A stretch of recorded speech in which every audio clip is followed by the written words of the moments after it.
ಅಸ್ಸಲಾಮು ಅಲೈಕುಮ್ ವರಹಮತುಲ್ಲಾಹಿ ವಬರಕಾತುಹು.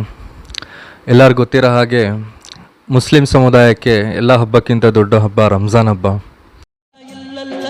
ಮೊಹಮ್ಮದುರ್ ರಸೂಲುಲ್ಲಾ ಹಯ್ಯಾ ಸಲಾತ್ ಹಯ್ಯಾ ಅಲಲ್ ಫಲಾ ಲಾ ಇಲಾಹ ಇಲ್ಲಲ್ಲಾ ಮೊಹಮ್ಮದುರ್ ರಸೂಲುಲ್ಲಾ ಹಯ್ಯಾ ಸಲಾತ್ ಹಯ್ಯಾ ಅಲಲ್ ಫಲಾ ಅಲ್ಲಾ ಅಲ್ಲಾ ನೀನೇ ಎಲ್ಲ.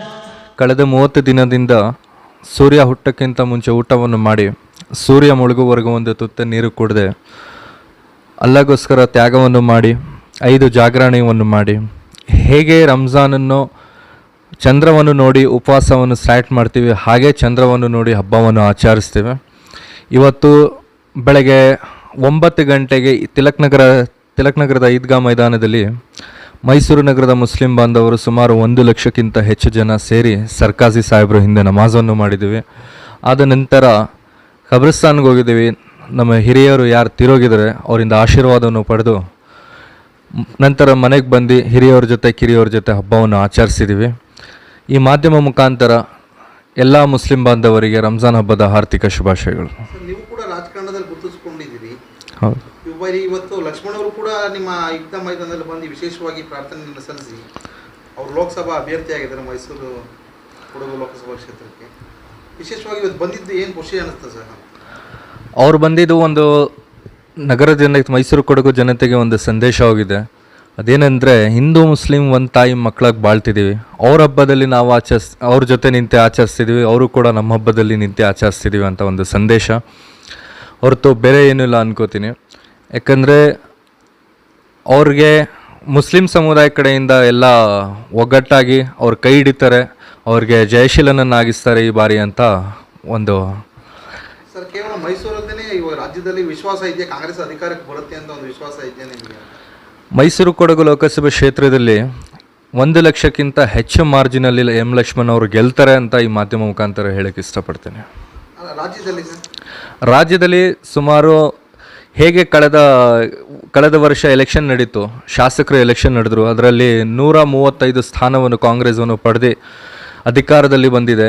ಹಾಗೆ ಈ ಇದರಲ್ಲಿ 28 ಸ್ಥಾನದಲ್ಲಿ 20ಕ್ಕಿಂತ ಹೆಚ್ಚು ಸ್ಥಾನ ಕಾಂಗ್ರೆಸ್ಸನ್ನು ಪಡೆಯುತ್ತೆ ಅಂತ ಈ ಸಂದರ್ಭದಲ್ಲಿ ಹೇಳಕ್ಕೆ ಇಷ್ಟಪಡ್ತೀನಿ. ಸರ್, ಪಕ್ಷದಲ್ಲಿ ಈಗ ಆಗಾಗಲೇ ಕೇವಲ ಯುವಕರನ್ನೇ ನಿಲ್ಲಿಸಿದ್ದಾರೆ. ಈ ಬಾರಿ ಲೋಕಸಭಾ ಎಲೆಕ್ಷನಲ್ಲಿ ಎಲ್ಲ ಯುವಕರನ್ನೇ ನಿಲ್ಲಿಸಿದ್ದಾರೆ. ಎಲ್ಲ ಯುವಕರಿಗೆಲ್ಲ ಒಂದು ವಿಶ್ವಾಸವನ್ನು ತುಂಬಿದ್ದಾರೆ. ಈಗ ಅನಿಸುತ್ತೆ ಸರ್ ನಿಮ್ಮ ಫ್ಯೂಚರ್ಗೆ ಕಾಂಗ್ರೆಸ್ಸಲ್ಲಿ ನಿಮಗೆ ಹೇಗಿದೆ ರೆಸ್ಪಾನ್ಸ್? ಯುವಕರನ್ನು ಬೆಳೆಸೋದು, ಯುವಕರೇ ಈ ದೇಶದ ಫ್ಯೂಚರ್ ಅನ್ನೋದು ಸಂದೇಶ ನಮ್ಮ ಪಕ್ಷದ ಕೊಟ್ಟಿದೆ.